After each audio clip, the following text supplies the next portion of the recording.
Hey guys, welcome back to our channel How To Guide. Today in this video I'm going to show you guys how you can find my AI on Snapchat after update. So let's just get started.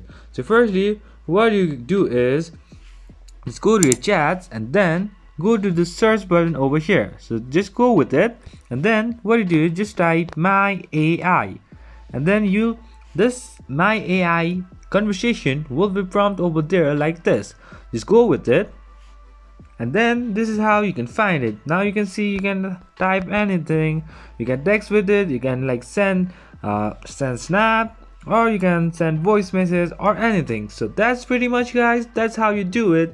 I hope this video is helpful for you guys. So thank you for watching our video guys. If you like our video, please leave a like and do not forget to subscribe our channel and also hit the bell icon so you never miss an update from us.